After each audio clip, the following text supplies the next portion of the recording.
Perkenalkan, saya mahasiswi atas nama Priskalia Martini Karmi dengan NIM 2003030013,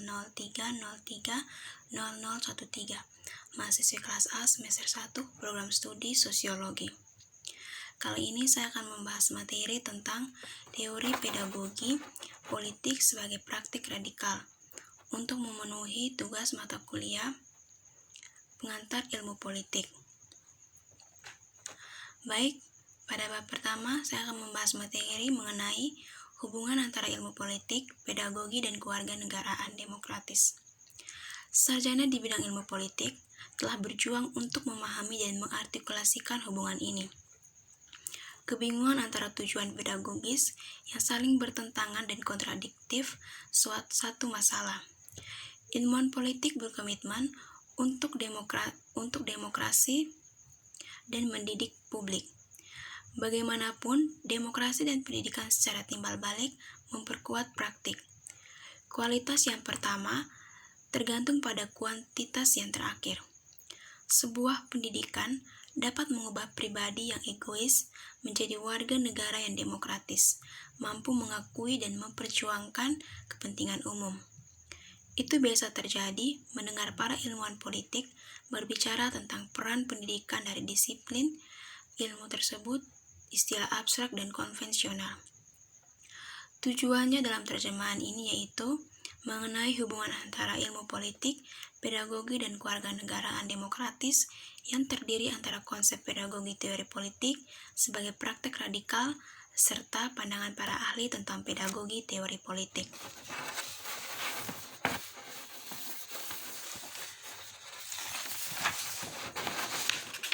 Yang berikut pada bab 2 yaitu akan membahas tentang pedagogi teori politik sebagai praktek radikal. Pedagogi teori politik sebagai praktek radikal dikemukakan oleh Sheldon S. Wolin dan Leo Strauss karena berkaitan dengan politik pedagogi. Pekerjaan mereka berbagi asumsi bahwa mengajar adalah transmisi pengetahuan. Berlawanan dengan pendekatan ini, mempertahankan konsep interpretasi tekstual Jacques Derrida karena menggeser otoritas instruktur, meningkatkan interpretatif berbagai teks, dan membuka ruang untuk suara siswa. Jika ini benar, maka pertanyaan tentang bagaimana mengkonseptualisasikan politik sebagai penghormatan bagi seorang kanon dan sebagai partisipasi dalam tradisi tentu yang memiliki signifikan implikasi politik dan pedagogis. Ahli teori politik memberikan interpretasi legitimasi untuk tatanan politik. Dengan demikian, menciptakan disiplin akademis dan mengontrol bentuk yang tepat yang dapat diambil teori politik. Akibatnya, teori politik seharusnya tidak bekerja untuk menyembunyikan politik teori politik, tetapi menjadi lebih terbuka dan transparan tentang aspek pedagogis politik dan mengambil sikap dalam hal komitmen dan kepentingan politik tertentu yang menginformasikan pekerjaan mereka. Tujuan dari pendekatan semacam itu bukan untuk menjadikan indoktrinasi politik, tetapi untuk membuat teori politik lebih relevan secara politik dan kontroversial, dan untuk membuat teori politik lebih banyak refleksi diri tentang hubungan antara teori politik dan pedagogi. Yang berikut yaitu Leo Strauss dan penemuan kembali politik filsafat. Setelah meninggalkan Eropa pada tahun 1937, Strauss memiliki karir mengajar di University of Chicago. Dia memiliki banyak siswa yang berbakti, yang menempati posisi berpengaruh di lembaga akademis elit dan di pemerintahan. Ada aliran publikasi yang stabil yang berkaitan dengan karyanya, hidup dan bekerja. Di antara banyak pengikutnya yang setia, yang diduga hilangnya peradaban tinggi, barat dan kekacauan sosial yang menyertainya, memvalidasi klaim Strauss bahwa nihilisme, budaya massa, relativisme, dan ancaman filosofis dunia barat. Yang berikut yaitu Sheldon S. Wolin dan pembuatan teori politik. Sheldon S. Wolin tahun 1922 sampai 2015 memiliki dampak yang tak terbantahkan pada politik ilmu dan teori politik. Didikan di Oberlin College dan Harvard University, Wolin memiliki karir mengajar yang luar biasa dan mengajar di Berkeley. Dia tidak hanya memengaruhi identitas teori politik sebagai panggilan, tetapi dia membahas apa yang dia yakini sebagai masalah paling mendesak saat itu. Topik-topik ini termasuk peningkatan kekuatan negara, penghancuran kehidupan demokrasi, pengambil alihan perusahaan dari bidang politik, ancaman bentuk-bentuk baru totalitarisme, dan transformasi manusia menjadi mesin penghitung ekonomis. Yang berikut yaitu metode politik Socrates. Metode Socrates bukanlah praktik yang netral. Gaya komunikasi berbeda dalam hal kelas sosial, ras, dan jenis kelamin.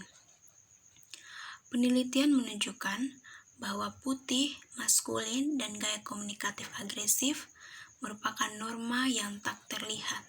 Satu norma secara luas diterima sebagai netral, karena Peter Boghossian melihat metode Socrates adalah bentuk tertinggi dari ras dan gender egalitarianisme. Yang berikut, pedagogi subversi, Frantz Fanon. Pedagogi subversif adalah perwujudan pengalaman gangguan yang menghancurkan subjek kolonial yang tertindas. Pedagogi subversif muncul sebagai pengalaman gangguan mendalam yang mengekspos otoritas, hierarki dan hubungan pengetahuan dan praktek doktrin kolonial. Dia mengidentifikasi kompleks mental yang disebabkan oleh kolonialis. Karena karyanya berisi aspek biografi di hampir setiap kesempatan, kehadirannya sebagai pengarang membuat pembaca merasa seolah-olah Fanon memiliki pendapat yang tidak menentu dalam pedagogi subversif.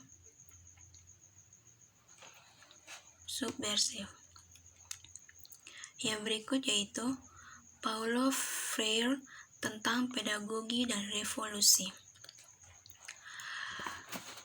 Karya Freire memberikan sudut pandang yang berharga untuk merenungkan pedagogi sebagai praktik kebebasan yang merongrong otoritas, hierarki, dan perhubungan pengetahuan. Melalui praksis dialogis, penemuan kembali kekuasaan, dan revolusi permanen, Freire mengatasi hukum besi oligarki dan memetakan jalan menuju masa depan demokrasi. Dia membeberkan fundamentalisme dari kanan dan kiri dan membuka masa depan baru untuk emansipatoris proyek. Dengan demikian, dia adalah tokoh sentral yang menghancurkan otoritas, hierarki, dan perhubungan pengetahuan dan membuka prospek teori politik radikal sebagai pedagogi sebagai praktik kesetaraan. Baik, kesimpulan dari seluruh bab ini yaitu berdasarkan tinjauan pustaka dapat diketahui bahwa pedagogi teori politik dapat berimplikasi pada penerapan sistem kolonialitas pada manusia yang berpengaruh pada unsur sara seperti warna kulit, gender, dan lain sebagainya.